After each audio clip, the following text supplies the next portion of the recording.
Hello दोस्तों, मैं उज्जवल त्यागी आपका अपने चैनल वीटवे लॉ अकेडमी में स्वागत करता हूं। आज इस वीडियो में हम बात करेंगे राइट टू इन्फॉर्मेशन की डेफिनेशन के बारे में, उसका ऑब्जेक्टिव क्या है उसके बारे में, और स्कोप देखेंगे और कोई लैंडमार्क केस लॉज देखेंगे जो कि राइट टू इन्फॉर्मेशन के रिलेटेड है। Let's start this video. पहले बात करते हैं राइट टू इन्फॉर्मेशन की डेफिनेशन के बारे में। जो राइट टू इन्फॉर्मेशन है वो फंडामेंटल राइट है इंडिया में, जिसका मतलब है कि जो सिटीजन है उसके पास राइट है कि वो एक्सेस कर सकता है इंफॉर्मेशन को जो कि पब्लिक अथॉरिटी के पास है।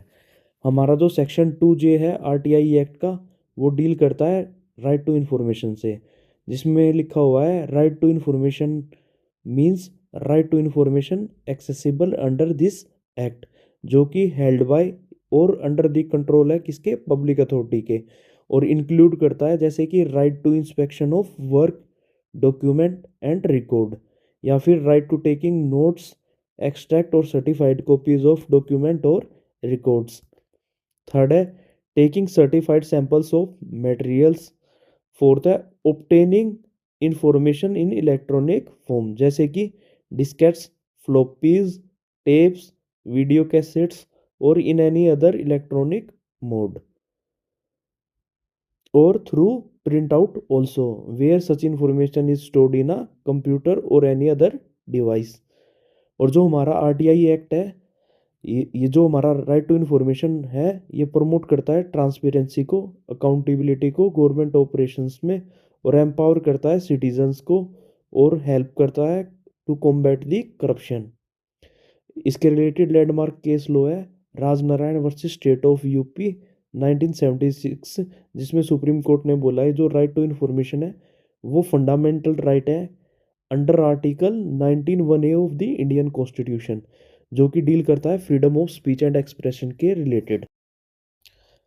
अब बात कर लेते हैं scope of right to information के बारे में। फर्स्ट पॉइंट है पब्लिक अथॉरिटी। जो हमारा आरटीआई एक्ट है वो अप्लाई करता है ऑल पब्लिक अथॉरिटीज़, जिसमें इंक्लूड है सभी गवर्नमेंट बॉडीज़, इंस्टीट्यूशंस, और वो सभी एनजीओ जो कि सब्सटेंशियली फंडेड है गवर्नमेंट के द्वारा। सेकंड पॉइंट है टाइप्स ऑफ इंफॉर्मेशन। जो स्कोप है आरटीआई एक्ट का वो इंक्लूड करता है वेरियस ऑफ इंफॉर्मेशन, जैसे कि रिकॉर्ड्स हो गए, डॉक्यूमेंट्स हो गए, ईमेल्स हो गए, रिपोर्ट्स हो गए, या फिर डाटा हो गया इलेक्ट्रॉनिक फॉर्म में। थर्ड है मोड ऑफ एक्सेस। जो सिटीजन्स हैं वो एक्सेस कर सकते हैं इंफॉर्मेशन को वेरियस वेज में, जैसे कि इंस्पेक्शन ऑफ रिकॉर्ड करके, टेकिंग नोट्स करके, एक्सट्रैक्ट कॉपीज या फिर सर्टिफाइड कॉपीज ऑब्टेन करके, या एक्सेस इंफॉर्मेशन इलेक्ट्रॉनिक फॉर्म में। फोर्थ पॉइंट है time bound response. Generally 30 days है, जिसमें पब्लिक अथॉरिटी बाउंड होती है एप्लीकेंट को इन्फॉर्मेशन प्रोवाइड करने में या उसका रिप्लाई देने में। अगर इन्फॉर्मेशन लाइफ और लिबर्टी के रिलेटेड है उस केस में 48 आवर्स है। अगर एप्लीकेशन सबमिट करें हम असिस्टेंट पब्लिक इंफॉर्मेशन ऑफिसर एपीआईओ को, तो उस केस में 35 डेज के प्रोविज़न है। अब बात करते हैं फिफ्थ पॉइंट, जो कि है अपील मैकेनिज्म। अगर सिटीजन ने कोई इन्फॉर्मेशन रिक्वेस्ट करी और पब्लिक अथॉरिटी डिनाई कर दे उस इन्फॉर्मेशन को प्रोवाइड करने में, या उसका रिप्लाई ना दे, उस केस में जो एप्लीकेंट है उसके पास राइट है कि वो अपील कर सकता है हायर अथॉरिटी के पास।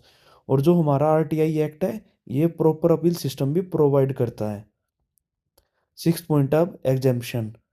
जो राइट टू इन्फॉर्मेशन है वो ब्रॉड राइट तो है, लेकिन वो एब्सोल्यूट राइट नहीं है। कुछ इन्फॉर्मेशन ऐसी हैं जो कि एग्जेम्प्ट है इस एक्ट में, जैसे कि इन्फॉर्मेशन हो गई कॉम्प्रोमाइज नेशनल सिक्योरिटी और एंडेंजर लाइफ और सेफ्टी ऑफ इंडिविजुअल्स, तो उस केस में पब्लिक अथॉरिटी बाउंड नहीं होती इन्फॉर्मेशन प्रोवाइड करने के लिए। Thank you guys for watching this video. Please like, comment, share and subscribe our channel for more such videos.